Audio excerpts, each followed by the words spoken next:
Hello friends, welcome to my channel Tabrez Malik. उम्मीद करता हूँ सब अच्छे से होंगे। तो दोस्तों, लास्ट एक महीने से वीडियो बहुत कम आई है, लेकिन उसके पीछे भी बहुत बड़ी रीज़न है और रीज़न कभी रिव्यूल करूँगा, क्योंकि आप जब ट्रैवल पे हो तो इतने सारे मैं ट्रैवल किया बीच में, और प्लस मैरिज में था इंडिया में, तो बहुत सारी वीडियोज़ मैं नहीं डाल पाया। लेकिन दोस्तों, अभी हो क्या रहा है कि टिकटॉक पर और इंस्टाग्राम पर बड़े वीडियोज़ चल रहे हैं कि हम विजिट वीज़ा लगा के देंगे, आपके अकाउंट में इतना बैलेंस डाल दो, ये डाल दो, ऐसा डाल दो। देखो, कहते हैं कि कम ज्ञान जो होता है ना, बड़ा डेंजर है। चाहे किसी भी चीज़ का कम ज्ञान हो, आप बिज़नेस कर रहे हो, आप कोई नौकरी पेशा में हो, या आप कंसल्टिंग सर्विस चलाते हो, या इमिग्रेशन कंसल्टेंट हो, या लॉयर हो, कोई भी हो कानून, अगर आपके पास ज्ञान कम है ना, तो समझो कि आप उस बिज़नेस में तरक्की नहीं पाओगे, सोसाइटी को गलत तरीके से कहीं ना कहीं लेके जाओगे।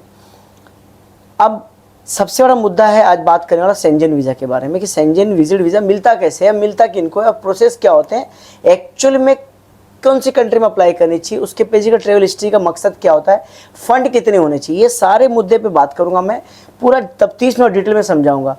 ऐसा वीडियोस अक्सर मैं कई बार डाला हूँ, लेकिन मैं सोचा कि नए साल के लिए नई चीज़ बनाया जाए। तो दोस्तों, जो चैनल पर सब्सक्राइब कर ले, वीडियो को शेयर जरूर करना। और मेरा सेंट्रल नंबर आपको नहीं मालूम तो बता दूँ, 9988335584 है। इस पर आप कॉन्टैक्ट करके बाकी वर्क परमिट के बारे में पता कर सकते हैं, या विजिट वीज़ा के जो आज मैं डिस्कस करूँगा। तो फॉर एग्जाम्पल, आपका सपना है जाने का स्विट्ज़रलैंड, जो dream of country most of Indians की होती है, जहाँ पे दिल वाले दुल्हनिया ले जाएंगे, शूटिंग हुआ, सब कुछ हुआ। तो वहाँ पे आपको जाना है, तो जाने के लिए क्या किया जाए। सबसे पहले दोस्तों, मैं एक बात बता दूँ, ये शेंजन की कंट्रीज़ अभी बहुत टफ हो गई। कोरोना के पहले ऐसे नहीं थी, कोरोना के बाद क्या हुआ, बहुत ज़्यादा टफ रूल हो गया, क्योंकि बहुत ज़्यादा इमिग्रेंट लोग वहाँ पहुँच के असाइलम ले लेते हैं, या फिर इलीगल तरीके से रहते हैं, इलीगल तरह से काम करते हैं, एक कंट्री में रहते हुए दूसरी कंट्री में काम करते हैं, टीआरसी यहाँ का लिए वहाँ का काम करते हैं, पासपोर्ट हासिल करने का सपना देखते हैं। तो इस तरह का रूल बहुत टफ हो गया है। आप यकीन नहीं करेंगे, अच्छे से अच्छे केस को मैं रिफ्यूज़ल होते हुए देखा हूँ, और बुरा से बुरा को अप्रूव होते हुए। अब ये होता क्या है, याद रखना, ज़िंदगी में दोस्तों एक चीज़ कहूँगा, लक आपका बहुत साथ देता है। यहाँ पे लक जो है ना, लक अगर खुदा ने लिखा है ना दोस्तों, तो बाकी चीज़ें एक साइड में कर दोगे तो भी चलेगा, लेकिन लक के पहले आपको मेहनत करना ज़रूरी है। अगर कोई फाइल जमा कर रहे हो तो कैसे करना चाहिए दोस्तों, एक चीज़ बताऊँ। अगर स्विट्ज़रलैंड का खर्चा फॉर एग्जांपल मान के चलो कि आपको 7 डेज़ का ट्रेवल करना है, तो ऑन एन एवरेज मैं आपको एक चीज़ बताता हूँ दोस्तों, इंडिया से पकड़ के चलो 1 लाख की टिकट है, रिटर्न टिकट, ओके, और रोज़ का 100 आपको फ्रैंक दिखाना है, जो वहाँ की स्विस करेंसी फ्रैंक है। तो समझो कि 7 दिन का इंटू 700 इंटू कुछ आई थिंक 85 का रेट है, 90 का रेट है आई थिंक। तो ये 700 इंटू 90, ये हो गया 63,000 प्लस 1,30,000, 63,000 हो गया, ठीक है। और दोस्तों, 7 दिन का सफ़र करने के लिए यूरोप के अंदर, जो स्विट्ज़रलैंड है खासकर, उसके जो एक कार्ड आता है, जो ट्रेवल कार्ड होता है, उसके लगभग आप 30,000 के आसपास पकड़ के चलो, 30,000 के आसपास, ये हो गया 193। इसके अलावा दोस्तों, वीज़ा एक्सपेंसेस सब लेके समझो कि 15 से 20,000 पकड़ के चलो वीज़ा एक्सपेंस के। उसके अलावा दोस्तों, आप जैसे कि वहाँ जाओगे तो वहाँ पे और अदर खर्चे आपके होंगे, और भी मतलब फूड के ऊपर। तो फूड का जो मैं स्विट्ज़रलैंड में जाके आकर खाता हूँ, कि आम बंदा अगर बर्गर खाना चाहता है तो 12 फ्रैंक 10 फ्रैंक के खाना हो गए, और अगर थाली खाना, इंडियन थाली खाना, तो 20 से 25 फ्रैंक है, वो बहुत महंगे पड़ते हैं।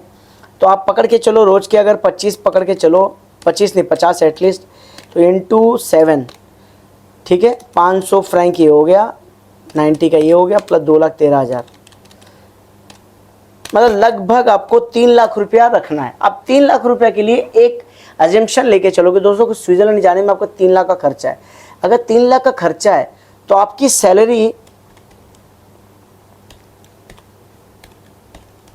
का 3 गुना होना चाहिए। मतलब आपकी सैलरी अगर लाख या 75,000 तक भी है, मैं तो ये बोलता हूँ 50 भी तो ट्राई कर सकते हैं, ऐसा नहीं है, लेकिन 75 है तो समझो कि आपको स्विट्ज़रलैंड वीज़ा देती है। लेकिन उसके प्रोसेस क्या होते हैं, आप एग्जांपल ले लो, कोई बोलता है कि मेरा टर्नओवर 20 लाख का है, 20 लाख का टर्नओवर में प्रॉफिट रेशियो कितना, प्रॉफिट रेशियो अगर किसी ने बोला कि 6 लाख है, तो महीने का 50,000 हुआ। तो अगर महीने का 20 लाख बोलता है तो बड़ी बात है, उसका तो वीज़ा मिलना है। अगर उसकी बाकी चीज़ों भी चेक करते हैं, इनकम टैक्स भरता है कि नहीं, जीएसटी भरता है कि नहीं, सब चीज़ चेक करते हैं इंडिया में। यूएई के अंदर अगर आपकी सैलरी, मैं खुद बोलता हूँ कि अगर आपकी 5,000 सैलरी है या 4,000 दिरहम भी सैलरी है, और उसको आप सही से मैनेज करते हो, मैनेज का सेंस क्या होता है, अगर आप मैरिड हो तो मैरिड में आपको 50% सैलरी इंडिया में ट्रांसफ़र दिखानी चाहिए हर महीने, कि हाँ भाई आप 2,000 दिरहम हर महीने ट्रांसफ़र करते हो, 1,000 दिरहम यहाँ खर्चा करते हो, 1,000 दिरहम बचाते हो। तो 1000 दिरहम बचा के अगर महीने, जैसे कि आप एग्जांपल 1 साल तक बचत करते हो, 6 महीने बचत करते हो, फिर आप ट्रेवल करते हो, तो माना जाता है कि हाँ भाई आप 4000 की सैलरी कमा के इस तरह बचत करके आप यूरोप जाना चाहते हो। लेकिन कॉन्सेप्ट क्या है? अब स्विट्जरलैंड सोचेगा इसको स्विट्जरलैंड ही क्यों जाना है, बाजू में जॉर्जिया था, आर्मेनिया था, ओमान है, उसका तुर्किश है, अजरबैजान है, ये सब कंट्री आपकी, उज्बेकिस्तान है, कई ऐसी कंट्री जो खुल गए हैं वो सस्ते में 1200-1500 दिरहम में आप ट्रेवल कर सकते हो। वहाँ क्यों नहीं गया? अगर वो ट्रेवल आपकी हिस्ट्री नहीं है तो समझो आपको वीज़ा रिफ्यूज़ल 100% है। अब बात करते हैं कि भाई आप टॉप कैटेगरी बिजनेसमैन हो तो समझ में आता है कि चलो भाई आपको वीज़ा देंगे, ठीक है। लेकिन जिसकी सैलरी ही 2000 दिरहम है और उस पाकिस्तानी भाई को, बांग्लादेशी भाई को एक ट्रेवल एजेंसी ये बोलता है कि 15 वीज़ा जमा कर दो और आपको वीज़ा दिला देंगे, ये कैसे पॉसिबल? आप मेरे को बताओ कि आप एक मेसन का काम करते हो या क्लीनर का काम करते हो, ड्राइवर का काम करते हो, फूड डिलीवरी वाले का काम करते हो, कंस्ट्रक्शन में काम करते हो, मेटल का काम करते हो, आप फूड पैकिंग का काम करते हो और आप चाहते हो कि आपको शेंजन वीज़ा दे। कैसे पॉसिबल है कि शेंजन आपको वीज़ा देगा? पॉसिबल ही नहीं है, क्योंकि आप जिस कैटेगरी पे काम करते हो ब्लू कॉलर होते हैं। ब्लू कॉलर को ऐसे भी बहुत हाई रिस्क पे वीज़ा मिलता है क्योंकि उनका बहुत डीप चेकिंग होता है कि कितने। एक और चीज़ बताऊंगा दोस्तों, ब्लू कॉलर सब बुरे नहीं होते। ब्लू कॉलर जो पुराने हैं, जो 7-8 साल से रहते हैं, छोटे मोटे कंट्रीज घूमते हैं, उनको कोई मसला नहीं। लेकिन एक ब्लू कॉलर सोचो आप कि मेसन है या ब्रिक्स लेयर है या फिर सीमेंट का काम करता है या समझो फैब्रिकेटर का काम करता है, एल्युमिनियम का काम करता है, जिसकी सैलरी 1200-1500 दिरहम है, वो यूरोप जाके क्या करेगा, क्यों घूमेगा? आप सोचो, एक लॉजिक लगाओ। तो इस तरह का जो वीडियोस आजकल है ना, तो दोस्तों इसमें अलर्ट हो जाना। दोस्तों आपकी ट्रैवल हिस्ट्री, आपकी सैलरी, आपकी पोजीशन बड़े मायने रखती है। अगर आप इंडिया से हो तो इंडिया के आसपास कई कंट्रीज है, आपको मालूम है, सिंगापुर है, मलेशिया है, इंडोनेशिया है, बैंकॉक है, उसके अलावा नेपाल है, श्रीलंका है, मालदीव्स है। ये सारे कंट्री आप नहीं घूम के आप डायरेक्ट यूरोप जाना चाहते हो शेंजन में, नॉन शेंजन में नहीं। जैसे कि फॉर एग्जांपल अभी रिसेंटली मेरे ब्रदर का 3 वीज़ा निकाल के दिया, अजरबैजान, आर्मेनिया और जॉर्जिया, ये तीनों वीज़ा निकला क्योंकि वो ई वीज़ा कंट्रीज़ है, उनके डॉक्यूमेंट देख के वो वीज़ा देते हो, वहाँ ट्रेवल कर सकते हो ईजी तौर में। आपके आसपास की कंट्री जहाँ मैं बैठा हूँ, दुबई, अगर इंडिया से देख रहे हो दुबई में बैठा हूँ, यहाँ पे आप 50,000 का पैकेज लेकर ट्रेवल कर सकते हो, 3-4 दिन का पैकेज मिलता है, आप यहाँ पर ट्रेवल हिस्ट्री बनाओ। बाजू में ओमान है, आप ओमान का पैकेज लो, 30 से 40 हज़ार उसका पैकेज मिलता है, उसका ट्रेवल हिस्ट्री बनाओ। ओमान का ट्रेवल हिस्ट्री हो गया, उसके बाद आपका दुबई का हो गया, सऊदी एक बार ट्रैवल कर जाओ, अगर जो मुस्लिम कंट्री लोग हैं उम्रा एक बार कर ले, वो भी ट्रैवल हिस्ट्री में आता है। उसके बाद अगर यूरोप के तुर्की से तुर्की चले जाओ, आर्मेनिया चले जाओ, और अगर इंडिया के उस पार्ट में भी जाते हो, जैसे कि इंडोनेशिया, मलेशिया, सिंगापुर, ये सब कंट्री में जाते हो तो भी वो ट्रैवल हिस्ट्री में आता है। उसके बाद जब अप्लाई करते हो तो शेंजन बोलता है हाँ अब ये बंदा एलिजिबल है यूरोप जाने के लिए। लेकिन आप दोस्तों सैलरी कम कमा रहे हो, पोजीशन आपकी कम है, रिस्पॉन्सिबिलिटी ज़्यादा है और आप बल्क में पैसे दिखा रहे हो। बल्क में पैसे एम्बेसी को मालूम पड़ जाता है कि हाँ आपने किसी दोस्त से या कर्जा लेकर या फिर बैंक से लोन लेकर 10,000 20,000 दिखाया है और उसको बैंक में दिखाओगे तो कोई चांस नहीं आपको वीज़ा मिलने का।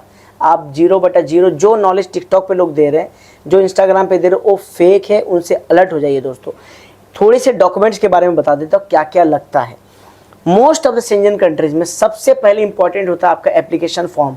बहुत सारी कंट्रीज ऑनलाइन है, बहुत से कंट्री ऑफलाइन है। ऑफलाइन फॉर्म आपको ऑनलाइन मिल जाएगा, लेकिन हर शेंजन कंट्री का अपना एप्लीकेशन फॉर्म होता है, लास्ट पे डिफरेंट होता है, तो ध्यान से फॉर्म भरिएगा। उसके बाद होता है कवर लेटर, जिसको हम आइटनरी बोलते हैं, जहाँ पे प्रूफ करना होता है कि आपकी पूरी डिटेल हिस्ट्री बताओ कि भाई आप कब कहाँ जाओगे, कितने दिन के लिए जाओगे, कौन से होटल में रुकोगे, कहाँ रुकेगी, ये बड़ा इंपॉर्टेंट है। उसके बाद आता है आपकी कंपनी, करंट कंपनी से एनओसी लेना। कंपनी ये बोलती है हाँ भाई बंदा यूरोप जा रहा है, हमें कोई प्रॉब्लम नहीं है, जाके छुट्टी से वापस आ जाए, जिसके अंदर उसका नाम, उसकी सैलरी, डेजिग्नेशन, कब से कब तक छुट्टी लेगा और कब वो ड्यूटी को ज्वाइन करेगा, ये पूरी डिटेल, उसकी काम की रिस्पॉन्सिबिलिटी एक स्मॉल लाइन में लिखी होनी चाहिए और साथ में सिग्नेचर उनके मालिक या एचआर का with sign stamp original letter पे होना ज़रूरी होता है।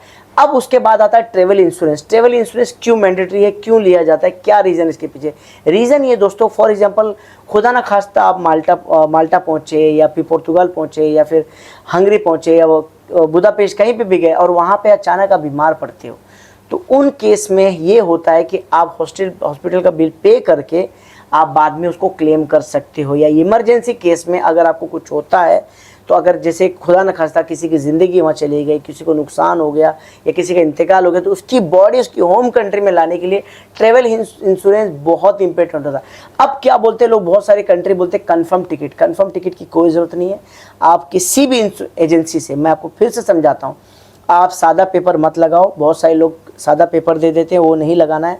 आप किसी भी ट्रेवल इंश्योरेंस, ट्रेवल जो टूरिज्म कंपनी होती है, 50-100 दिरहम या इंडिया का 1000-2000 लेते हैं, उनके लेटर हेड पे, उनके बाकायदा कॉपी पे लिखा होता है कहाँ कहाँ ट्रेवल करेंगे, वो लगाओगे तो वीज़ा मिल जाएगा। किसी केस में होता है कि भाई एम्बेसी बोलती है कि हमको ओरिजिनल टिकट दो, मतलब उस केस में आपका वीज़ा अप्रूव्ड है तो आपको देना होता है। उसके अलावा आपके पासपोर्ट की कॉपी, पुराने ट्रेवल हिस्ट्री, यूई से तो यूई का वीज़ा डाउनलोड करने के आपको आईसी ऐप में जाना होता है। आईसी ऐप के बारे में एक वीडियो है, बहुत सारे गूगल पे देख सकते हो।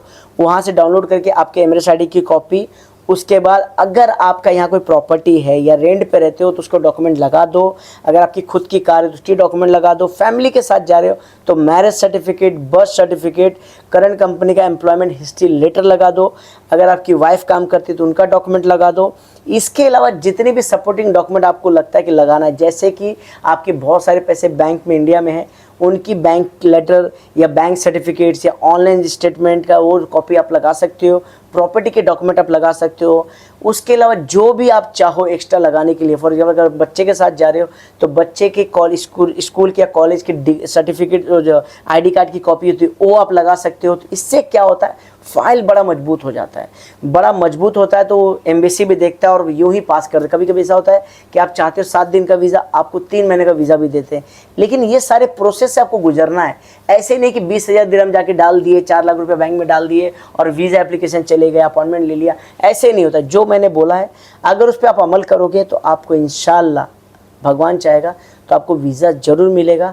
और वर्कआउट कीजिए कि कौन से कंट्री में आपको जाना है, उसकी थोड़े कल्चर्स, ट्रेवल का रूट्स, उसके पॉलिसीज़ क्या है, उस कंट्री में जाने के बाद कहाँ कहाँ घूम सकते हैं, इसका एक डिटेल सिनेरियो यूट्यूब से पढ़िए, गूगल से पढ़िए, थोड़ी जानिए, तब आइटनरी बनाइए या किसी प्रोफेशनल का हेल्प लीजिए। इसमें अगर मेरे हेल्प की ज़रूरत है तो मुझे कांटेक्ट कर सकते हैं 9988335584 पे, या मुझे visasmalik@gmail.com पे कांटेक्ट करके पूछ सकते हैं। तो मुझे लगता है आज की वीडियो बहुत इन्फॉर्मेटिव थी। जो शेंजन वीज़ा अप्लाई करना चाहते हैं, जिनको विजिट वीज़ा अप्लाई करना है, या जो अपने सपने पूरा करना चाहते हैं, या जो घूमना चाहते हैं, देखना चाहते हैं कि दिल वाले दुल्हनिया ले जाएंगे, कहाँ पे शूट हुआ था और कहाँ पे यश राज जी ने शूटिंग किया था। बहुत खूबसूरत देश है दोस्तों, आप स्विट्जरलैंड जा सकते हो। उसके अलावा बहुत सारी कंट्री, स्पेन है, बहुत सारी कंट्रीज है दोस्तों, हंगरी है, आप जा सकते हैं, अपने सपने पूरे कर सकते हैं, घूम सकते हैं। तो उस सपनों को पूरा करिए, तबरीज़ मलिक भी आपका साथ देगा। तो कैसा लगा आज का वीडियो बताइएगा। जो जाते जाते चैनल को सब्सक्राइब जरूर करना, वीडियो को तबरीज़ मलिक दिल से सब कुछ शूट करता है। Thank you very much.